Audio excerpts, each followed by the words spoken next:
Hello all. IAS network के mains के notes तो काफ़ी टॉपर्स ने सजेस्ट और रिकमेंड किए हैं। इसी ट्रेंड को आगे करते हुए starting for prelims 2022 we have come up with prelims short notes, और ये सारे नोट्स भी टॉपर्स और लेटेस्ट यूपीएससी इंटरव्यू कैंडिडेट्स ने कंपाइल किए हैं। एग्जाम्पल की बात करें तो इसमें पूरी की पूरी इंडियन पॉलिटी 85 पेजेस के अंदर कंपाइल करी गई है, और इसमें कोई इंपॉर्टेंट टॉपिक और थीम को छोड़ा भी नहीं गया है। सो अपनी प्रीलिम शॉर्ट नोट्स की कॉपी को डाउनलोड करो डिस्क्रिप्शन बॉक्स से और रिवाइज करो। Hello everyone, my name is Ravi Kumar. Hope you guys are doing good. इस बार मैंने सिविल सर्विस एग्जामिनेशन 2020 में 84th रैंक हासिल की है। मैं आईआईटी रुड़की से 2019 का सिविल इंजीनियर ग्रेजुएट हूँ और ये मेरा सेकंड अटेम्प्ट था। ये वीडियो मेजरली ज्योग्राफी ऑप्शनल के ऊपर होगा and I will be trying to share my views regarding how geography should be approached and how to write some of the answers of the geography and to get some better number.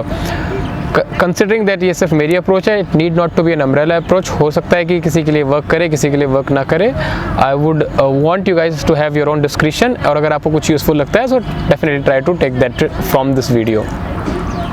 First of all I would like to make it very very clear कि geography में मेरा कोई interest नहीं था, ना मुझे कोई geography अच्छी लगती है और ना ही मैं कोई बहुत अच्छा ज्योग्राफर हूँ। I just have read geography for the exam perspective, और उसके लिए जितना ज़रूरी था मैंने उतना किया था। और this time I have got 279 number. Last year I got 207 number. This time there is a jump of around 70 number. इसके साथ साथ मैं एक और बात और बताना चाहूँगा कि मैंने इस अटैम्प्ट में काफ़ी सारी मिस्टेक्स भी करी हैं। मैं उनको भी आपके साथ शेयर करूँगा ताकि आप लोग उसको ना करें या फिर ना करने की एटलीस्ट कोशिश करें। So moving forward, I would hope कि आपको basic template of optional examinations का पता है। दो पेपर होते हैं, optional paper 1 and optional paper 2। Optional paper 1 में दो हिस्सा आते हैं, ह्यूमन ज्योग्राफी और फिजिकल ज्योग्राफी, और optional 2 is majorly on Indian geography. I would like to say the cliche line जो लोग यूजुअली बोलते हैं कि there are two guiding lights, previous year questions and syllabus. This is a very very good way to approach this exam. आप previous year questions ज़रूर देखिए और syllabus का like neck to neck syllabus का जो coverage है आप वो achieve करने की कोशिश करिए। हर जो topic और जो सब topics लिखा हुआ है उसके बारे में अगर आपके पास already covered कुछ material होगा, it will help you in the real examination. इसके बाद मैं आपको बताना चाहता हूँ कि मैंने एक बहुत बड़ी मिस्टेक की है, मैंने दोनों अटेम्प्ट में करी है। वो है कि मैंने प्रीवियस ईयर क्वेश्चंस एक भी आज तक नहीं देखा, और मेरा मानना है कि बहुत ग्रेव मिस्टेक है। आई did not do it because I was not too much comfortable in doing previous year questions and I could बेयरली manage covering the entire syllabus, so I did not look the previous year questions. However being here I would say कि अगर आपको मौका मिलता है तो आप please previous year question ज़रूर देखिए। जब भी आपका टॉपिक कवर होता है आप ज़रूर देखिए कि इससे रिलेटेड कौन कौन से क्वेश्चंस आए हैं, कैसे कैसे क्वेश्चंस आ रहे हैं। फॉर एग्जांपल इससे आपको आइडिया होता है कि यूपीएससी किस एरिया में क्वेश्चन पूछ रहा है। फॉर एग्जांपल आज के टाइम पे ओशियनोग्राफी से स्टैटिक क्वेश्चंस भी आते हैं और अप्लाइड क्वेश्चंस की तरफ यूपीएससी का रुझान ज़्यादा हो रहा है। तो जो अप्लाइड पोर्शन है, जो like resource availability in ocean bottom topography etcetera etcetera, आप उस पर फोकस करिए अच्छे से। तो ये आपको तभी पता चलेगा जब आप प्रीवियस ईयर क्वेश्चन देखोगे और यूपीएससी किस एरिया से क्वेश्चन पूछ रहा है। अगर आप उसका आइडिया रखोगे तो आपको आइडिया होगा। Now moving on to the basic template जो इस पूरे वीडियो को आने वाला है। पहले मैं कुछ कंटेंट के बारे में आपको बताऊंगा, मैंने कौन कौन से कंटेंट फॉलो किए, जो बहुत कम थे, ऐसा बहुत ज़्यादा मैंने कंटेंट फॉलो नहीं किया। और मेजर जो मैंने एरिया किया था वो आंसर राइटिंग था, वो मैं second part of this video में कवर करूँगा। I will try to make this video short. First content में मैंने एनसीईआरटी से स्टार्ट किया था। 11th और 12th की मैंने एनसीईआरटी पढ़ी थी ज्योग्राफी के लिए। मैंने 6 to 10th नहीं पढ़ी थी, हालांकि अगर आपके पास समय है आप 6 to 10th पढ़ सकते हैं, तो मेरे हिसाब से वो बहुत ज़्यादा अच्छी बात है। उससे आपका फाउंडेशन बहुत ज़्यादा मजबूत होगा, तो I think you should definitely try to do that. However there is not mandatory necessary for that. आप इजीली 11th एंड 12th भी पिक कर सकते हैं। मैंने वो पिक किया था सबसे पहले। उसके बाद specifically for physical geography, human geography and Indian geography I have chosen different books. Just 1 or 2 books for reference only I have taken, which I will be sharing right now. For physical geography मैंने सविंदर सिंह की book use की थी, जो almost हर कोई use करता है। इसके साथ साथ मैंने शब्बीर अहमद के बहुत पुराने नोट्स भी यूज़ किए थे, जो बहुत छोटे थे इसलिए मैंने उनको यूज़ किया था, ऐसा ज़रूरी नहीं था। तो अगर आपके पास कहीं से भी मटेरियल मिलता है, आपके कोचिंग मटेरियल में आपके पास कंटेंट होता है, या फिर आप किसी भी दूसरे टीचर के देखते हैं, आप देख सकते हैं। At the end of the day what you have to do is cover the syllabus, does not matter which source you are using. फिर मैंने ह्यूमन ज्योग्राफी के लिए मैंने माजिद हुसैन बुक को रेफ़र किया था। इसमें 2 बुक थी, एक Majid Hussain on human geography and Majid Hussain on models and theories. Models and theories के ऊपर जो माजिद हुसैन की बुक है वो बहुत ज़्यादा अच्छी है। अगर आप देखेंगे ऑलमोस्ट हर थ्योरी और हर मॉडल उसमें दिए हुए हैं, उनके अच्छे अच्छे डायग्राम्स दिए हुए हैं। आई वुड वांट कि आपके पास अगर समय है तो आप उस बुक को लाइक सिलेबस वाइज पढ़ें और जो डायग्राम्स है उन्हें याद करें या फिर किसी कॉपी में आपको नोट करना है वैसे करें, वो बहुत ज़्यादा यूज़फुल होने वाले हैं। जहाँ तक बात रही human geography book of Majid Hussain की, I personally believe that it was not that worth जो इतना समय लगाया उस बुक में, क्योंकि स्पेसिफिकली मैंने पर्सपेक्टिव के लिए वो बुक ली थी और I did not get very good remuneration, मुझे ज़्यादा समझ नहीं आया perspective. And in one of the videos Majid Hussain sir himself has said that he has not written that portion very good. So मैं नहीं रिकमेंड करूँगा कि आप पर्सपेक्टिव उस बुक से पढ़ें। हालांकि इसके अलावा जो पोर्शन आता है like settlement geography, economic geography, world के अलग अलग मैप्स, ये बहुत ज़्यादा अच्छे तरीके से उन्होंने डिफाइन किए हुए हैं। And I think this is a very good book to cover those areas, not the perspective but other part of the human geography like settlement, population, economic geography etc. उसके बहुत सारे डायग्राम्स हैं, आप कोशिश करें कि उनको आप अपने अंदर अपने बुक्स बना लें या फिर अपने किसी भी जगह पे गैदर कर लें। Second is for this human geography I also refer to Shabir Ahmed note. Finally, coming to Indian geography, there is only one source that I used, that is Dr. Khuller. वो इतनी मोटी book है कि I don't think there is a need for any other source, और वो काफ़ी अच्छी revised भी है, काफ़ी अप टू डेट भी है, तो I think it is well good and enough. इसके अलावा मैं एक दो स्पेसिफिक टॉपिक्स के बारे में बताना चाहूँगा। बायोजियोग्राफी और एनवायरनमेंट के ऊपर मेरे पास सोर्स बहुत ज़्यादा अवेलेबल नहीं था, ना ये सविंदर सिंह में कवर्ड था, ना ये शबीर अहमद बुक में कवर्ड था। तो मैंने इसके लिए इंटरनेट का काफ़ी ज़्यादा इस्तेमाल किया, काफ़ी सारे स्मॉल नोट्स मिल गए थे मेरे को इनके ऊपर, स्पेसिफिक टॉपिक्स के ऊपर इंटरनेट पे काफ़ी सारे कैंडिडेट्स ने ऑलरेडी डाले हुए थे, तो मैंने वहाँ से काफ़ी ज़्यादा इस्तेमाल किया था। सेकेंड इज़ मैंने इनके अलावा ऑलमोस्ट और कोई सोर्स यूज़ नहीं किया। फॉर एग्जांपल मैंने कोई PIB का सोर्स यूज़ नहीं किया, ज्योग्राफी एंड यू की मैगजीन नहीं की, योजना कुरुक्षेत्र, मैंने इनका यूज़ नहीं किया। अगर आप इनको यूज़ कर सकते हैं तो ये बहुत ज़्यादा अच्छी बात है। मैंने यूज़ नहीं किया क्योंकि मेरे पास समय नहीं था। आप इनका यूज़ कर सकते हैं, आप इनको एग्ज़ाम अगर रिलेटिव अगर इन्फॉर्मेशन आती है आप उनको एग्जाम्पल या केस स्टडी की तरह यूज़ कर सकते हैं अपने आंसर्स में, बहुत ज़्यादा अच्छी बात है। और आप इवन ये सोर्स कोड भी कर सकते हैं कि PIB के सोर्स में ये आया था। So it will make your answer very good. I did not do it personally, yeah. Considering one more area I would like to say, models and theory वाला जो पोर्शन है उसको ज़्यादा अच्छे से करिए, क्योंकि आजकल उससे एक दो क्वेश्चन डायरेक्टली आ रहे हैं। फॉर एग्जांपल 2020 के एग्जाम में क्वेश्चन आया था मैकिंडर की थ्योरी के ऊपर, मैकिंडर की थ्योरी क्या थी और उसने कैसे कैसे अमेंड करी अपनी थ्योरी, उसके ऊपर डायरेक्ट क्वेश्चन आया था। लास्ट ईयर भी क्वेश्चन आए थे वॉन थिरन वगैरह के ऊपर। So you can totally rely on the models and theory and do it. अच्छे नंबर ऑफ क्वेश्चन आ रहे हैं, तो I think you should really focus on that. Going forward एक दो बेसिक बातें बताना चाहूँगा इन कंटेंट वाइज में ही। ज्योमॉर्फोलॉजी एक बहुत बड़ा टॉपिक है। Usually people start with geomorphology and it takes a lot of time for some of the people. एक महीना लग जाता है एक शुरुआत में कवर करने के लिए अलग अलग टॉपिक। फॉर काफ़ी सारे एरियाज़ है लाइक माउंटेन बिल्डिंग है, स्पेसिफिक्स काफ़ी सारे हैं ज्योग्राफी के, ज्योमॉर्फोलॉजी के, और काफ़ी सारे सोर्सेज हैं। So it's important that you maintain your composer और आप स्टिक करें अपने सिलेबस को। आप ज़्यादा ज्योग्राफी समझने की ज़रूरत नहीं है हर एक के पीछे, स्टिक करें अपने सिलेबस को। उसके ऊपर इन्फॉर्मेशन सफिशिएंट होनी चाहिए, 1 पेज, 1.5 पेज, आधा पेज के बराबर आपके पास इन्फॉर्मेशन होनी चाहिए, and you will be able to make a very good answer in the final test. So don't get swayed in geomorphology. Second is regarding perspective. See perspective जो है वो बहुत ही हार्ड एरिया था मेरे लिए कवर करना ह्यूमन ज्योग्राफी में, और टू बी क्वाइट ऑनेस्ट मैं आज तक पर्सपेक्टिव नहीं समझ पाया हूँ। मुझे नहीं पता है कि एग्जैक्टली क्या थे पर्सपेक्टिव, वो क्या क्या एरियाज थे। So first hit for understanding, try करें कि आप अंडरस्टैंड करें हर कॉन्सेप्ट को so that you can use them, but if you can not understand them remember them. कुछ पॉइंट्स, कुछ पेक्युलर पॉइंट, 4 या 5 पॉइंट हर टॉपिक्स के ऊपर, सब टॉपिक्स के ऊपर आप याद कर लें और उसको आंसर में लिख दें। एग्जामिनर को कोई फ़र्क नहीं पड़ता है कि आपको वो समझ के लिखे हैं या आपने वो सिर्फ याद करके रट के लिखे हैं। आप याद करके भी लिख सकते हैं, समझ के भी लिख सकते हैं, does not make any sense. मुझे आज तक पर्सपेक्टिव उतना अच्छा नहीं आता है। हाँ, आप ज़रूर एम करें कि आप पर्सपेक्टिव समझें so that you can inculcate it in more answers in paper 1 and in paper 2 also. इसके अलावा कुछ specific in human geography only, migration, settlement and economic geography, ये जो एरियाज़ हैं इससे सवाल बहुत अच्छे आ रहे हैं, इनके ऊपर डायग्राम्स भी बहुत अच्छे हैं। तो और ये बहुत छोटे एरियाज़ भी हैं, आप इनको ईजिली कवर कर सकते हैं, बहुत जल्दी कवर कर सकते हैं, इसमें ज़्यादा टाइम नहीं लगेगा। Regional planning is also one of those areas.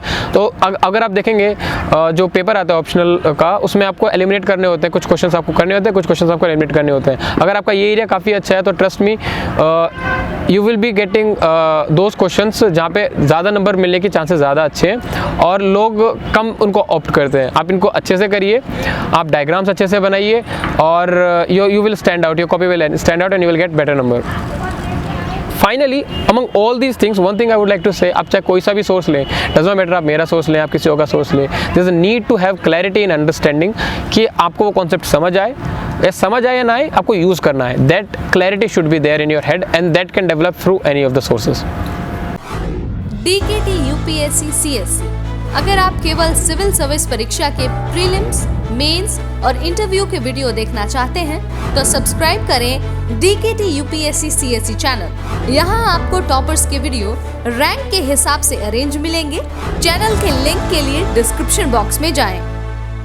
Moving to the next segment of this video, मैं नोट मेकिंग पे थोड़ा एम्फेसिस करना चाहूँगा. ज्योग्राफी एक बहुत बड़ा सिलेबस है, बहुत बड़ा सब्जेक्ट है. अगर आपने इसके नोट्स नहीं बनाए हैं, ज़रूरी नहीं है कि आप सारे टॉपिक्स के नोट्स बनाएं, बट कुछ टॉपिक्स के आपको नोट बनाने ज़रूरी है ताकि आपके लिए चीज़ें थोड़े आसान हो, थोड़े छोटे हों.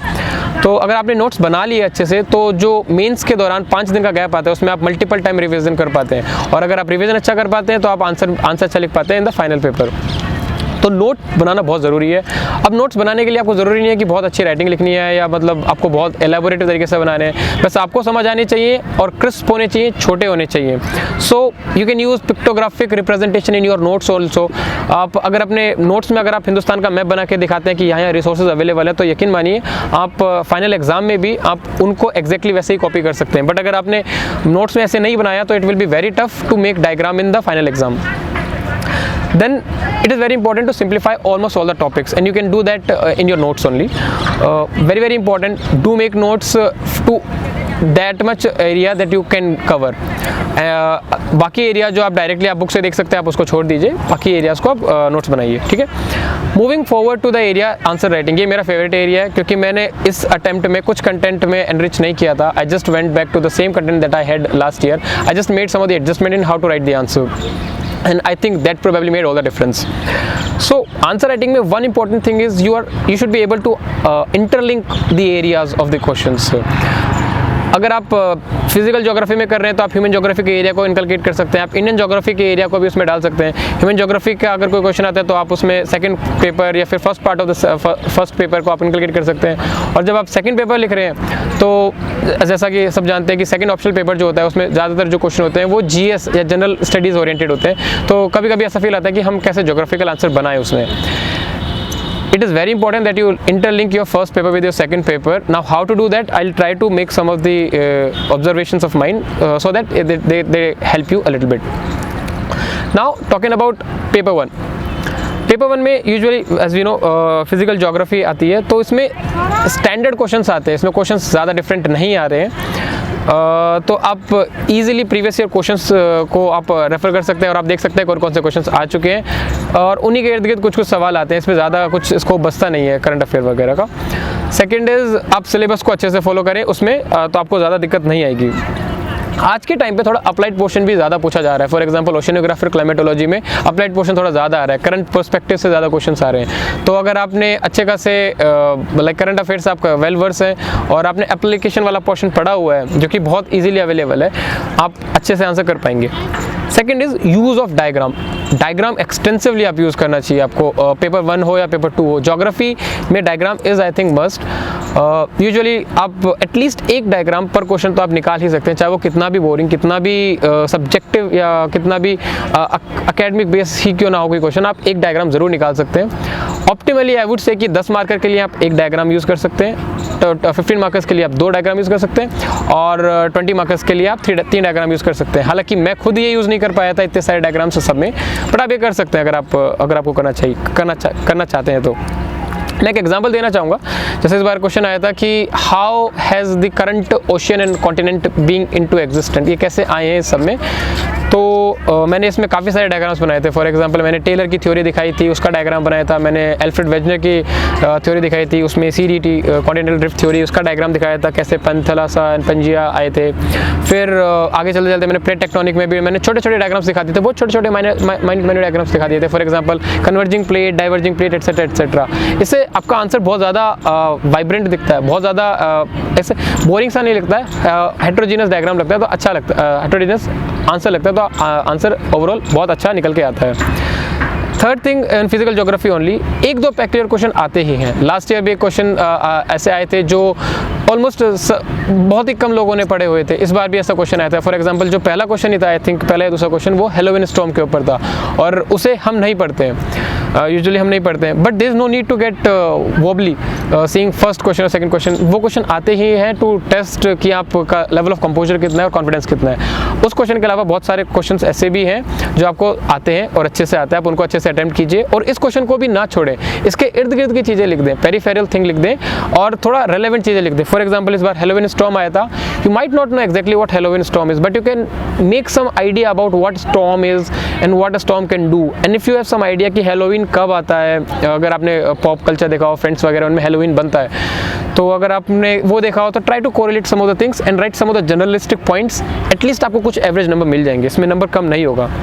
मूविंग फॉरवर्ड, मैं फिजिकल ज्योग्राफी को ख़त्म करने से पहले कुछ बताना चाहूँगा कि क्लाइमेटोलॉजी और ओशियनोग्राफी बहुत अच्छा एरिया है। अगर आप उसको कवर करेंगे, वो बहुत छोटा एरिया कंपेरेटिव टू जियोमॉर्फोलॉजी, और इससे बहुत सारे क्वेश्चंस डायरेक्टली आ रहे हैं। So you might be able to eliminate some of the questions of geomorphology.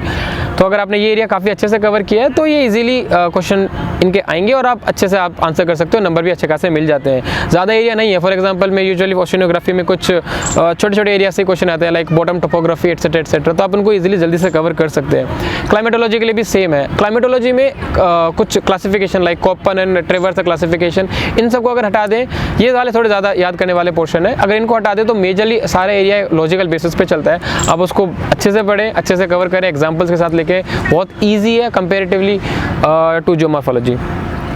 Moving forward to second part of the first paper is human geography. In human geography एक portion होता है perspective. कभी कभी हमने देखा है कई साल में पर्सपेक्टिव से ही 2-3 क्वेश्चन आ जाते हैं, कभी कभी एक भी नहीं आता है। फॉर एग्जांपल आई थिंक मेरे लाइक 2020 अटेम्प्ट में एक भी क्वेश्चन पर्सपेक्टिव से एटलीस्ट नहीं आया था। तो perspective is a very dicey area, but you need to cover it, at least कि आपके पास कुछ टूल्स अवेलेबल हों।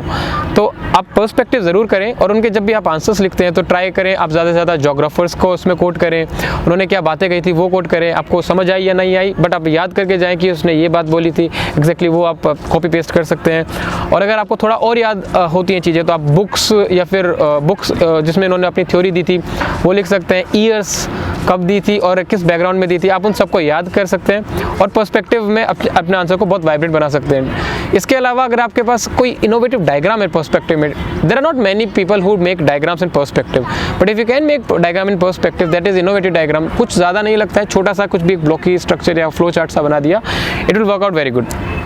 सेकेंड इज मॉडर्न थ्योरी, जैसा मैंने ऑलरेडी बोला, उस पर प्लीज़ फोकस कीजिए, उस पर 2-3 क्वेश्चन डायरेक्टली आ रहे हैं, उसमें ज़्यादा टाइम नहीं लगेगा, उसको करंट पर्सपेक्टिव में भी आप देखते रहें। फॉर एग्जांपल इस बार जैसे फॉर एग्जांपल अगर कोई क्वेश्चन आता है कि मैकेंडर की पिवट लैंड थ्योरी के ऊपर कोई क्वेश्चन आता है तो आप डेफिनेटली लिख सकते हैं कि मैकेंडर ने इस ईयर दिया था, इस बुक में दिया था और उसके ये मायने, और उसको आप करंट से रिलेट कर सकते हैं। For example China trying to get strong hold in the middle area of Asia by its Belt and Road Initiative, whatever it is. So you can correlate it with the current scenario और आपका answer बहुत ज़्यादा dynamic लगता है।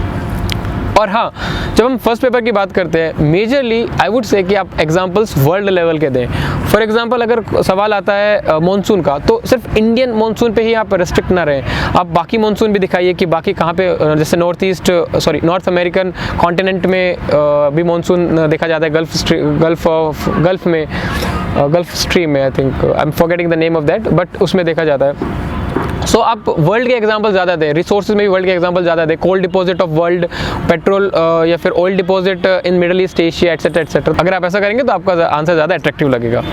Now moving forward to paper number 2, this is the last segment of this video. Paper number 2 में मेरे last year 84 number ही आए थे, जो अबस्मरी लो थे, बहुत कम थे, और सेकंड अटेम्प्ट में मेरे नंबर 150 आए हैं। मैं ये बात ज़रूर बताना चाहूँगा कि जब मैंने पेपर 2 देखा था, यकीन मानिए मेरे हालत ख़राब हो गई थी, मुझे लग रहा था कि मुझसे नहीं होगा। हालांकि ऐसा कुछ नहीं था कि मैं आंसर नहीं बना पा रहा था, बट मैंने देखा था कि मेरे का कोई भी ऑलमोस्ट एरिया मैंने कोई भी एग्जैक्टली नहीं पढ़ा हुआ, but still I try to maintain my composure and I worked on it and I got 150 number in this attempt.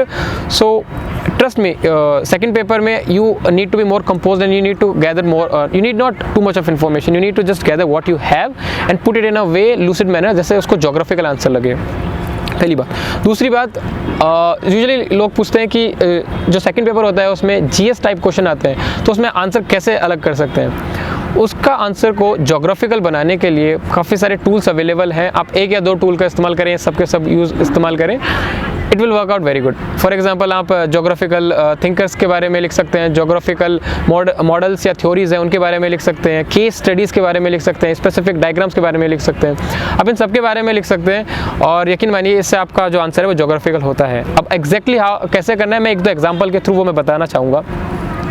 For example अगर कोई सवाल आता है पॉवर्टी के ऊपर, तो हमने पॉवर्टी के ऊपर कार्ल मार्क्स की थ्योरी पढ़ी है कि पॉवर्टी के लिए कैपिटलिस्ट क्लास जो है वो रिस्पॉन्सिबल है। आप उसको इंक्लूड कीजिए, आप डायग्राम भी बना सकते हैं कि कैसे ज़्यादा लेबर होते हैं तो लेस वेजेस हो जाती हैं, एट्सेट्रा एट्सेट्रा। आप डायग्राम्स बना सकते हैं, इनसे आपका आंसर थोड़ा सा स्टैंड आउट करेगा।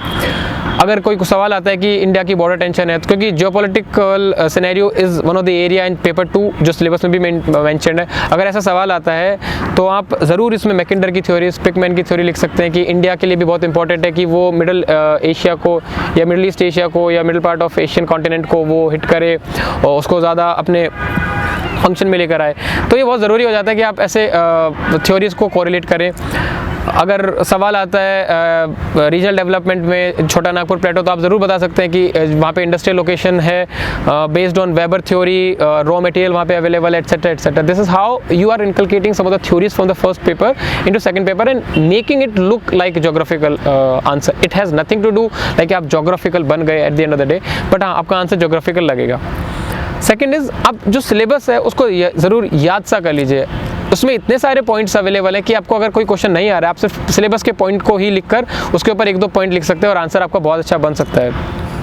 एग्जाम्पल के तौर पे अगर रीजनल डेवलपमेंट के ऊपर कोई क्वेश्चन आता है कि किसी भी एक रीजन को डेवलप करने के लिए कोई बैकवर्ड एरिया है उसको डेवलप कैसे कर सकते हैं, तो आपके पास ऑलरेडी सेकंड पेपर में बहुत सारे टॉपिक्स अवेलेबल है। फॉर एग्जांपल एग्रीकल्चर आपके सिलेबस में मेंशन है, तो आप बता सकते हैं कि एग्रीकल्चर में कैसे साइंटिफिक तरीके से एग्रीकल्चर कर सकता है, एग्रीकल्चर क्लाइमेटाइजेशन कैसे करना चाहिए, एग्रो क्लाइमेटिक जोन कैसे होनी चाहिए, etcetera etcetera. Then you have resources in your part, तो अगर उस एरिया में कोई रिसोर्स है, फॉर एग्जांपल सोलर रेडिएशन अगर अच्छा वहाँ पर आता है या वहाँ पे डिपॉजिट है, टर्शियरी डिपॉजिट है, आप उनका अच्छे से इस्तेमाल कर सकते हैं। Then transport is also another area that covers in your syllabus.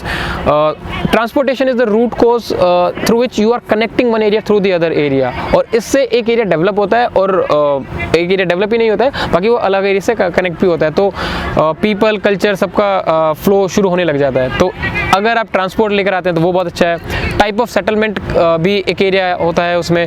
तो अगर कोई रीजन है जहाँ पे स्पार्सली पॉपुलेशन है, जैसे जैसलमेर है, तो वहाँ पे डेवलप करना बहुत मुश्किल है। बट अगर क्लस्टर्ड सेटलमेंट है तो वहाँ पे एमिनिटी सर्विसेज प्रोवाइड करना ईजी है, तो आप इसको भी यूज़ कर सकते हैं। This is how your answer will be having enough points, geographical points, you will not run out of the points. Hello all, IAS network के मेंस के नोट्स तो काफ़ी टॉपर्स ने सजेस्ट और रिकमेंड किए हैं। इसी ट्रेंड को आगे करते हुए starting for prelims 2022 we have come up with prelims short notes, और ये सारे नोट्स भी टॉपर्स और लेटेस्ट यूपीएससी इंटरव्यू कैंडिडेट्स ने कंपाइल किए हैं। एग्जाम्पल की बात करें तो इसमें पूरी की पूरी इंडियन पॉलिटी 85 पेजेस के अंदर कंपाइल करी गई है और इसमें कोई इंपॉर्टेंट टॉपिक और थीम को छोड़ा भी नहीं गया है। सो अपनी प्रीलिम शॉर्ट नोट्स की कॉपी को डाउनलोड करो डिस्क्रिप्शन बॉक्स से और रिवाइज करो। फाइनली आई वुड से कि आप टेस्ट सीरीज ज़रूर लें। ज़रूरी नहीं है कि आप किसी कोचिंग की टेस्ट सीरीज़ लें और आप उसको इवेल्युएट कराएं। मेरा पर्सनल एक्सपीरियंस जो रहा है टेस्ट सीरीज़ से वो अच्छा नहीं रहा है। मुझे पर्सनली लगता है कि टेस्ट सीरीज़ ने मुझे ज़्यादा हेल्प नहीं किया है। बट अगर आपको एक प्लेटफॉर्म मिलता है जहाँ पे आप आंसर्स लिख रहे हैं और अपने आंसर्स को इवेल्युएट करा रहे हैं, तो यकीन मानिए बहुत अच्छा है आपके लिए।